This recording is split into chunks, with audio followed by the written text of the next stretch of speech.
¿Alguna vez te has preguntado si alguien en la historia antigua sabía que habíamos dejado de evolucionar? Esa sensación de que en algún lugar, enterrado en las arenas de Egipto, hay una verdad sobre la transformación humana que fue deliberadamente ocultada de nosotros. ¿Y si te dijera que Akenatón, el faraón hereje, que intentó cambiar todo sobre el antiguo Egipto, no solo estaba revolucionando la religión, sino intentando algo mucho más radical, algo que podría explicar por qué su memoria fue tan violentamente borrada de la historia? El viento del desierto barre las ruinas de Amarna, llevando susurros de una revolución olvidada, bajo el disco solar ardiente que Akenatón adoraba tan obsesivamente. Yace un misterio que los historiadores han rodeado durante siglos, sin comprender del todo sus implicaciones completas. Esta no es solo otra historia sobre un faraón que cambió de dioses. Se trata de un hombre que pudo haber descubierto que la humanidad había alcanzado un callejón sin salida evolutivo, y quien diseñó un plan aterrador y brillante, para obligar a nuestra especie a evolucionar nuevamente. En el siglo XIV antes de la Era Común, Egipto se alzaba como la civilización suprema del mundo. Durante más de 1000 años, el reino a lo largo del Nilo había mantenido tradiciones que parecían eternas, inmutables, perfectas. Los dioses eran muchos, los templos eran poderosos, y los faraones gobernaban como encarnaciones vivientes del orden divino. A este mundo de tradición cristalizada llegó Amenhotep IV, un joven príncipe, cuya apariencia física por sí sola lo marcaba como diferente. Las estatuas antiguas nos muestran una figura diferente a cualquier faraón anterior a Nun: cráneo alargado, An-Vintra prominente, caderas anchas, una forma andrógina que desafiaba el ideal heroico de la realeza egipcia. Algunos eruditos modernos sugieren trastornos genéticos, desequilibrios hormonales, estilización artística, pero, ¿y si su apariencia inusual era señal de algo completamente diferente? ¿Y si Akenatón, cómo se renombraría a sí mismo, representara algo que no se había visto en la humanidad durante 70.000 años? Una mutación genética, un salto hacia adelante. Si has estado siguiendo este viaje hacia las profundidades ocultas del antiguo Egipto, si sientes esa atracción hacia los misterios que la historia convencional no puede explicar del todo, entonces este canal fue hecho para ti. Aquí exploramos las ideas revolucionarias, el conocimiento suprimido, las conexiones que la arqueología convencional prefiere ignorar. Suscríbete para unirte a esta comunidad de buscadores, y dale like si estás listo para ver la revolución de Akenatón bajo una luz completamente nueva. En los comentarios, comparte qué te atrajo primero hacia este misterioso faraón. ¿Fue su extraña apariencia, sus radicales reformas religiosas, o quizás esa sensación persistente de que algo mucho más grande estaba sucediendo en el antiguo Egipto de lo que nos han contado? Cuando Akenatón ascendió al trono alrededor del año 1353 antes de nuestra era, heredó la civilización más estable, conservadora y atada a la tradición de la tierra. La religión egipcia no había cambiado sustancialmente en más de un milenio. El panteón de dioses, los rituales, las jerarquías de los templos, todo el orden cósmico parecía tan permanente como las pirámides mismas. Y entonces, en solo unos pocos años de tomar el poder, Akenatón comenzó a desmantelar sistemáticamente todo. Cerró los templos de los viejos dioses, particularmente los de Amón, el rey de los dioses, cuyo sacerdocio había acumulado enorme riqueza y poder. Movió la capital desde la antigua Tebas a un sitio virgen, en medio del desierto. Una nueva ciudad que llamó Ajetatón, el horizonte del Atonán, declaró que solo había un dios digno de adoración: el Atón, el disco solar, la manifestación visible de la energía vivificante del sol. Esto no era solo reforma religiosa, era terapia de choque civilizacional. Los historiadores han debatido durante mucho tiempo las motivaciones de Akenatón. ¿Era un pragmático político tratando de romper el poder del sacerdocio de Amón? ¿Un visionario religioso genuino que experimentó una revelación mística? ¿Un megalómano que quería centralizar toda la adoración alrededor de sí mismo, como el único intermediario hacia lo divino? Pero estas explicaciones siempre han parecido insuficientes, demasiado pequeñas para dar cuenta de la totalidad de lo que Akenatón intentó. Porque la revolución religiosa fue solo la parte más visible de una transformación mucho más profunda que estaba tratando de imponer. Observa el arte del período de Amarna y verás algo sin precedentes en la historia egipcia. Durante miles de años, el arte egipcio había seguido convenciones rígidas en figuras humanas idealizadas, poses formales, representaciones simbólicas más que realistas. El arte de Amarna destrozó cada regla. De repente, vemos escenas familiares íntimas, imperfecciones físicas representadas honestamente, un naturalismo que no volvería a aparecer en el arte occidental durante miles de años. La familia real se muestra en momentos privados, Akenatón, besando a sus hijas, Nefertiti sentada casualmente en el regazo de su esposo, niños jugando de maneras que parecen casi modernas en su informalidad. ¿Por qué esta repentina obsesión con el naturalismo, con mostrar las cosas como realmente eran, en lugar de como la tradición decretaba que deberían ser? Ahora, déjame preguntarte algo que podría cambiar cómo ves toda esta historia.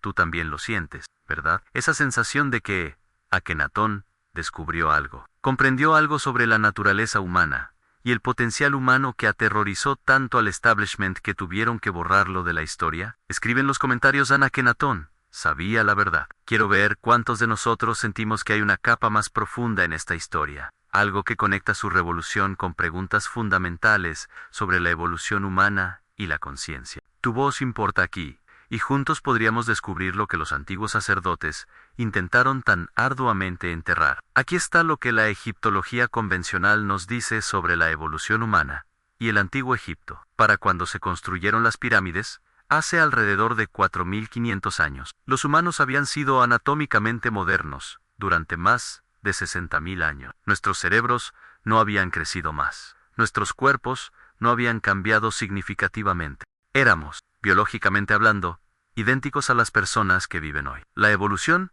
había dejado de dar forma efectivamente a la humanidad de manera significativa, porque la evolución cultural, nuestra capacidad de aprender y transmitir conocimiento, se había hecho cargo como nuestro mecanismo de adaptación primario. Los antiguos egipcios tenían las mismas capacidades cognitivas que nosotros. Eran igual de inteligentes, igual de creativos, igual de capaces de razonamiento abstracto. Lo que les faltaba no era poder cerebral sino conocimiento acumulado y tecnología. Pero, ¿y si alguien en el antiguo Egipto entendió esto? ¿Y si Akenatón, a través de cualquier medio, conocimiento transmitido desde tiempos aún más antiguos, intuición mística, o quizás memoria genética codificada en su ADN inusual, comprendió que la humanidad había dejado de evolucionar, que habíamos alcanzado una meseta 70 milenios antes, y habíamos estado navegando con el mismo hardware biológico desde entonces? Piensa en lo que significaría esa realización. La humanidad había conquistado el planeta no a través de la evolución continua, sino a través de la acumulación cultural. No desarrollamos alas para volar, construimos aviones, no evolucionamos visión nocturna, creamos luz artificial. Eludimos completamente la evolución biológica a través de la tecnología y el aprendizaje. Durante la mayor parte de la historia humana, esta sustitución funcionó brillantemente. Pero, ¿y si hubiera límites? ¿Y si la evolución puramente cultural, divorciada de la transformación biológica, solo pudiera llevar a la humanidad hasta cierto punto? ¿Y si Akenatón vio la evidencia a su alrededor en Egipto, una civilización que había alcanzado alturas extraordinarias y luego se congeló, repitiendo las mismas formas, las mismas ideas, las mismas estructuras sociales durante más de 1000 años, con casi ninguna innovación? Las pirámides de la cuarta dinastía eran técnicamente más sofisticadas que cualquier cosa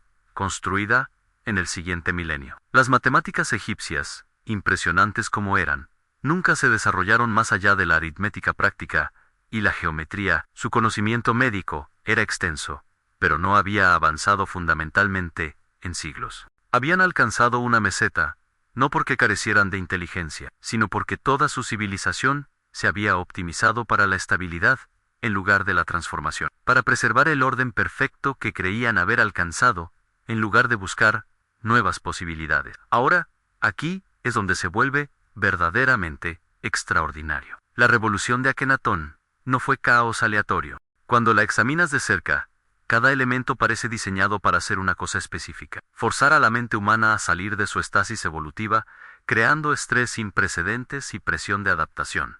Considera lo que hizo. Al abolir el panteón tradicional y declarar al Atón el único Dios, no solo cambió la práctica religiosa, atacó el marco cognitivo fundamental que había organizado el pensamiento egipcio durante milenios. La vieja religión era politeísta, lo que significaba que cada aspecto de la vida, la naturaleza y la experiencia, tenía su propio patrón divino. El Nilo tenía su dios, la agricultura tenía su diosa, el más allá tenía su compleja jerarquía de jueces divinos y guardianes. Este sistema permitía increíble flexibilidad cognitiva. Cualquier problema que enfrentaras, había un dios cuyo dominio lo cubría, un ritual que lo abordaba, un precedente mitológico que lo explicaba. La mente humana podía operar dentro de patrones familiares, confiando en vías neuronales establecidas construidas a través del condicionamiento cultural. El monoteísmo de Akenatón destruyó todo eso. De repente, solo estaba el Atón, un disco solar abstracto y distante que proporcionaba luz y vida, pero no tenía mitología, ni historias, ni personalidad compleja. No podías pedirle al Atón favores específicos. No había un marco mitológico elaborado para ayudarte a entender el mundo. Las estructuras cognitivas cómodas y antiguas, en las que los egipcios habían confiado, fueron violentamente arrancadas. Esto habría creado extraordinario estrés psicológico, pero estrés de un tipo muy particular. Cuando un organismo, incluido un cerebro humano, enfrenta desafíos sin precedentes que no pueden resolverse con repertorios conductuales existentes, puede suceder algo notable. La plasticidad neural aumenta. El cerebro comienza a formar nuevas conexiones, probando diferentes patrones, literalmente recableándose a sí mismo en busca de soluciones. Akenatón estaba, en efecto, conduciendo un experimento masivo en evolución cognitiva forzada. Al eliminar los cómodos marcos antiguos, estaba tratando de forzar a las mentes egipcias a desarrollar nuevas formas de pensar, nuevas arquitecturas neuronales, nuevas formas de conciencia. La reubicación a Amarna encaja perfectamente en este patrón. No solo movió la capital por razones políticas, la movió a un sitio completamente virgen, un lugar sin historia, sin templos establecidos, sin santidad antigua. Todos los que llegaban a Ajetatón tenían que construir nuevas vidas desde cero en un ambiente deliberadamente diseñado para ser diferente a cualquier otro lugar de Egipto. El diseño de la ciudad era revolucionario, abandonando la planificación urbana tradicional egipcia por algo más abierto, más enfocado en la relación entre el reino humano y el disco solar arriba. La arquitectura utilizaba la luz de maneras que ninguna estructura egipcia anterior había usado, creando espacios donde los rayos del Atón podían penetrar dramáticamente, produciendo efectos visuales que habrían parecido casi sobrenaturales. Vivir en Amarna significaba vivir en un estado constante de novedad, de falta de familiaridad, de adaptación cognitiva, sin tradiciones antiguas en las que apoyarse, sin la sabiduría de la abuela sobre cómo siempre se habían hecho las cosas. Solo confrontación diaria con la novedad, con el cambio, con la necesidad de pensar de nuevas maneras. Incluso el arte tiene sentido en este contexto. Al exigir naturalismo, Akenatón estaba forzando a los artistas a observar realmente la realidad en lugar de copiar formas tradicionales. La diferencia neurológica entre copiar patrones y genuinamente observar y representar lo que ves es profunda. El arte observacional requiere compromiso continuo con la entrada sensorial, toma de decisiones momento a momento, resolución creativa de problema. Ejercita redes neuronales completamente diferentes que la replicación de patrones. Las escenas familiares íntimas servían otro propósito. Al mostrar al faraón como un ser humano real, padre, esposo, alguien que besaba a sus hijos y mostraba afecto físico. Akenatón estaba atacando la concepción egipcia antigua del faraón como una figura distante, semidivina. Esto habría sido profundamente perturbador para la psicología egipcia tradicional, que dependía de jerarquías claras y orden divino. Pero esa perturbación, esa disonancia cognitiva, era, quizás, exactamente el punto. Cuando tus suposiciones fundamentales sobre el orden cósmico son desafiadas, tu cerebro tiene que trabajar más duro, pensar diferente y potencialmente desarrollar nuevas capacidades. Ahora, la pregunta que impulsa toda esta investigación, ¿funcionó? El experimento de Akenatón, en evolución forzada, ¿produjo cambios reales en la cognición o capacidad humana? La respuesta honesta es que no lo sabemos, porque su revolución fue violentamente suprimida inmediatamente después de su muerte. Su sucesor, probablemente su hijo Tutankamón, Era todavía un niño, y fue controlado por el viejo sacerdocio, que había estado esperando su oportunidad de restaurar el orden tradicional. En pocos años después de la muerte de Akenatón, la capital fue abandonada. Los templos de los viejos dioses fueron reabiertos. El nombre de Akenatón fue sistemáticamente borrado de las listas de reyes. Sus monumentos fueron desfigurados. Su ciudad fue desmantelada. La supresión fue tan completa que durante más de 3000 años, hasta que la arqueología moderna redescubrió Amarna, Akenatón estuvo esencialmente perdido para la historia. Esto no era normal. La historia egipcia registró muchos faraones que fueron considerados fracasos o tiranos, pero sus nombres permanecieron en el registro. Solo Akenatón sufrió damnatio memoriae completa, condenación de la memoria. ¿Por qué medidas tan extremas? La explicación tradicional es que el sacerdocio de Amón quería venganza por el cierre de sus templos, pero la historia egipcia había visto conflictos religiosos antes sin que nadie fuera completamente borrado de la memoria. Y si la supresión fue tan extrema porque el experimento de Akenatón realmente había comenzado a funcionar, y si las personas que vivieron el periodo de Amarna, especialmente aquellas que crecieron allí, realmente habían comenzado a desarrollar diferentes patrones cognitivos, diferentes formas de pensar que amenazaban toda la base de la civilización egipcia, el viejo sacerdocio y la nobleza, no solo querían restaurar su poder, querían erradicar cada rastro de una idea peligrosa. La posibilidad de que los humanos pudieran dirigir conscientemente su propia evolución, que el orden eterno que afirmaban representar no era eterno en absoluto, sino que podía ser radicalmente transformado. Hay evidencia fragmentaria que sugiere algo inusual sucediendo durante el período de Amarna. Las famosas cartas de Amarna, correspondencia diplomática con reinos extranjeros, muestran funcionarios egipcios escribiendo de maneras sin precedentes, más directas, menos atadas por el protocolo formal, casi como si el aflojamiento cognitivo que Akenatón promovió estuviera afectando incluso la administración rutinaria. El arte de Amarna en sí mismo demuestra capacidades que los artistas egipcios perdieron después de que terminó el periodo. El naturalismo, la profundidad psicológica, la innovación técnica visible en las mejores esculturas de Amarna no fue igualada nuevamente en el arte egipcio. Fue como si una ventana se abriera brevemente hacia nuevas posibilidades y luego se cerrara de golpe. Algunos de los textos teológicos de Amarna, particularmente el gran himno a Latón, muestran una concepción de la divinidad que se siente casi moderna, enfatizando la creación universal. El cuidado del Dios por todos los pueblos, no solo los egipcios. Una perspectiva cósmica que no se volvería común en el pensamiento religioso durante más de 1000 años. Pero quizás la pieza de evidencia más intrigante es genética. Ahora tenemos ADN de varias momias reales de este periodo, y los resultados son desconcertantes. Las características físicas extremas mostradas en el arte de Amarna, el cráneo alargado, las proporciones corporales inusuales, no coinciden con ningún trastorno genético identificado. Es como si estas características fueran deliberadamente exageradas en el arte. Pero, ¿por qué? Una posibilidad es que Akenatón realmente representara algún tipo de variación genética. Nada sobrenatural, pero quizás una recombinación de genes que produjo un desarrollo neurológico ligeramente diferente. Su apariencia inusual podría haber estado vinculada a diferencias en la estructura cerebral, diferencias que le dieron capacidades cognitivas o perspectivas que eran inusuales para su tiempo. Si eso fuera cierto, y si él estaba deliberadamente tratando de difundir esos rasgos, explicaría el papel prominente de sus hijas en la política de Amarna. 6 hijas sobrevivieron hasta la edad adulta,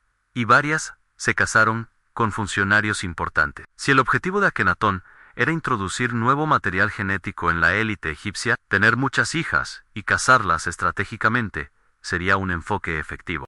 Esto nos lleva a la posibilidad más radical, la que hace que los egiptólogos convencionales se sientan incómodos, pero que encaja toda la evidencia junta. ¿Y si toda la revolución de Akenatón fue un intento deliberado y planificado de reiniciar la evolución humana? No evolución biológica en la forma lenta y aleatoria en que había operado durante millones de años, sino evolución consciente y dirigida a través de ingeniería ambiental.